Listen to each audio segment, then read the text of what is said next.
How do I get my people to actually change? They can't see what I see. They won't move. The harder I push, the more they dig in. If that's your problem, the way you're trying to solve it is the main reason it's not working. Okay, so here's the uncomfortable part. If you're trying to get people to change, you've already lost, because change, when it's ordered from the top, triggers the one thing every organization is built to do, which is to protect itself. The immune system kicks in. Every company has an immune system. It's not a flaw, it's a feature. Organizations are designed to resist change and withstand risk. It exists to kill off anything that threatens the way the organization uses to currently survive. A new process, a new tool, a new workflow. To the immune system, your transformation looks like an infection. So it does what an immune system does. It attacks quietly, politely, through delay. Everybody, you say, hey, we really want to change. Everybody will very politely say yes, go back to their offices and try and kill it. Okay. When you hear the words, let's circle back, that's it. It's through the meeting that reschedules itself into the next quarter. And when you push harder, you confirm the threat. You hand the immune system exactly what it needs to mobilize. Okay.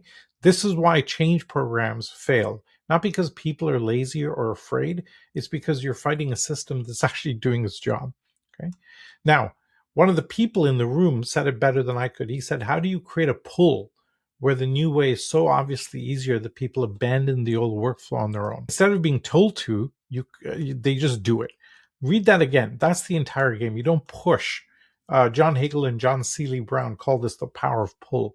You don't push people out of the old way. You make the new way so good that staying put feels absurd, and people pull that to themselves. So how do you do that? There are 3 moves for this. First, stop trying to convince people. Nobody ever changed their mind because of a slide. Pick a workflow, one workflow, that's it. And pick one that's quietly costing you the most. And you rebuild that in an AI native way. Not faster, not 10% better, just you redesign it so it's 10 times better. Because people will tolerate a broken process they know. What they will not do is abandon it for something marginally less broken. They'll abandon it for something that makes their day much easier. Second, you don't roll it out. Okay, you set one person use it, the most frustrated person you have, that the one that's already drowning. You give them the new way. You get out of their path and you let the results speak for themselves. When their Monday gets easier while everyone else's stays hard, you've not made an argument. You've created envy. That envy is pull. Okay. Third, your job changes. You're no longer the person selling your future. You're the person removing friction from this new path and quietly letting the old path get less convenient. You don't ban the old workflow. You just stop defending it. You let it age. Someone else in that session asked a sharper version of this. How do you handle the mindset shift when the whole team is wired around legacy workflows? Okay, same answer. You don't change the mindset and then change the work. You change a piece of the work, let them feel it, and the mindset will follow.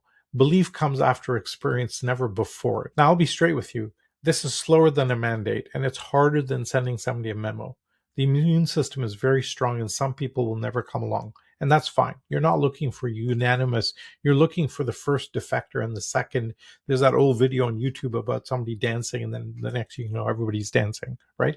Movements don't start with everybody. They start with one person whose life got visibly better in public. In the 10X shift, we do exactly this live. You pick one workflow, you map the rewrite, and you walk out with a new thing already halfway built. And so you have something real to put in front of your team next week. Not a theory, but a working example they can feel.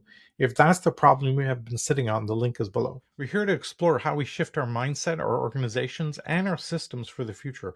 If that matters to you, please like the video, comment below, and subscribe. It really does make a difference.